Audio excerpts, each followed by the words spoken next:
What's up guys, it's here talking, welcome back to my channel. On today's video, I will be talking about the special selector ticket that you can get for free and also purchase on the special shop. As you can see here, 4th anniversary lucky pack will give you one of the selectors alongside plenty of other rewards. Well, like I said, the first one is free, but you can keep purchasing. I suggest you to purchase at least the first. That is just 1000 free gems. They are giving us so many free gems.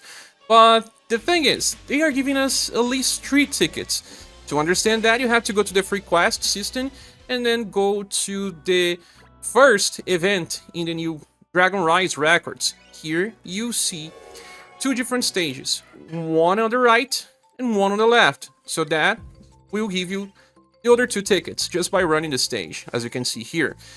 Okay, but now we have to discuss where do we use those tickets and which are the best styles to actually trade for.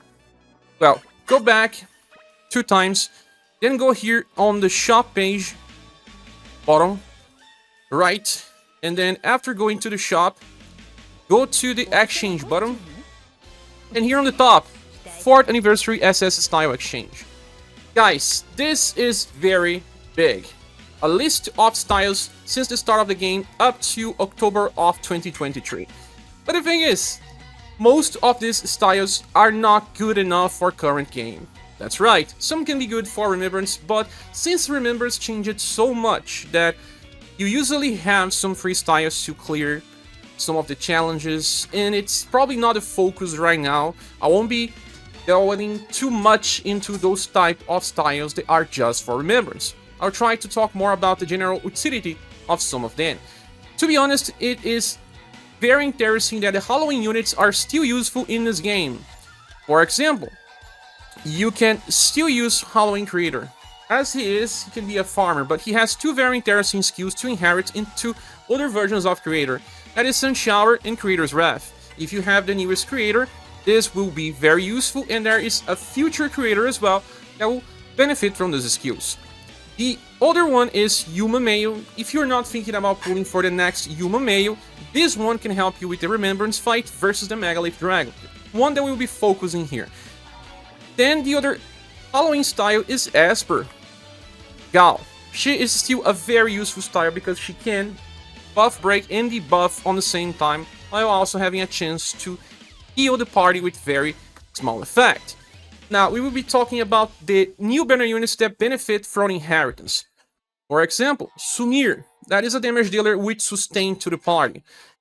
If you get the newest style, you should also go for the Christmas version, because she has a skill that will give her another 3 chase attacks. So she can have 6 chase attacks. It takes time to build, but she also buffs the party. It is a good character to use on very hard challenges. Another character that has a banner running right now is Forneus. And in his newest style, he gives a lot of defensive support, but he can still be a counter unit by inheriting of the Gobi Whirlpool skill that comes from this Forneus that I'm clicking here. And there is also Minstrel. If you like Minstrel, he has the UDX style that you can find here. And this inheritance, called Eclat d'Arme, is still very useful to use with him on fights where the enemies will remove your buffs, because this guy has some problems by removing buffs of the party. Besides, another character that benefits from inheritance will be Shaw. This version of Shaw gives Burning Descent skill to the newest one. The newest one becomes one of the best AoE attackers in the game because of this skill. Especially if you have enough EP to keep casting that skill, he goes to very high damage potential and will help you in many challenges and in Spiral Tower too. Another UDX character that is very useful up to this day is Galahad. He can be used in some fights because he can tank and counter multiple times, but you need his welfare style that is not available right now, but it will probably be available again, so it is a good investment since he can also grind on free quests. Another character that got released recently was Saruin, and if you didn't have this best style of Saruin that has Wave of Malice to increase the shadow damage of Saruin while also adding 1 extra BP, you should get this because this inheritance is very useful. Allow him to do AoE, but also allow him to do much more damage as well. Still on the topic of recent units, there is a version of Ellen that has Saturn Blade. This version of her has this skill that has fallen damage and will also allow her to get 1 extra BP. You can use it 5 times for 5 extras BP. If you have the newest Ellen and she's not your main debuffer, or if you can wait to debuff later, this is very useful because the newest Ellen starves for BP to keep using her best setup. I would say there is a style that can be used as is, and that one is Medea. I haven't talked too much about Medea recently because there are better debuffers, but from this list, she's still probably the best one. And she can debuff with chance, but also can apply morale down. And if you are a new player, give a look at Medea, because right now the other debuffers are a little complicated or not that easy for new players to use. So new players can use Medea to clear a lot of the attacks fights because she debuffs intelligence, one of the most important status to debuff in this game. Then after her, you can use Tatiana debuffer style as well. This is more so that you can actually use the better Tatiana and be able to start her chases by use of weak attacks. Well, if the enemy is only weak to cold, you can actually use this skill as your main command. She won't be debuffing all the time because her intelligence is not that high, but then she will still be able to chase with her triple stamp attack. So this is good. It can be used by new players for old challenges, but it's also some way to keep using Tatiana in different setups for different elemental types. Her debuffs are focused on STR and Dexterity. They are not as good as Medea's, but they can work depending on the situations. We can also talk about another character that just got released. The latest Bione has 2 interesting inheritance to get. From this style here, Purple Haze Coat. This can only be used once, we buff her status by a lot, then we'll give her another defense up that decreases damage taken by 20%, and a heat up that increases damage for the whole squad by 15%. So you can inherit this skill into the newest Bione, but you will be sacrificing 1 turn, you have to accept that to make her a little more tankier and increase damage of your party. You can also choose to just inherit Sky Convalescence as a panic button for healing, because this one will heal, revive if needed, does not have a limit of usage, it is limited on your LP. So 2 LP, but also recovers 2 BP. I don't really like this that much, since LP can be a problem in some fights, but there's not that many fights where LP damage is a thing. Now, speaking about a very famous character that people may still want, if you have the buffer version of Matriarch from the recent times, you can inherit the spin-off Heartthrob. Why? If you have BP batteries, this will cost you 12 BP, but then she applies defense down to the enemy, decreasing the defense by 15% for 4 turns, it's pretty long, and then you also cast the defense boost that decreases damage from the party by 15% while debuffing all status of the enemy and buffing all status of your party. Buffer Matriarch has a 4 status buff that is fast and costs much less, but with the usage of BP batteries, this Matriarch can actually give you a little more. And there is also the 4th version of Matriarch that has Paean of Protection.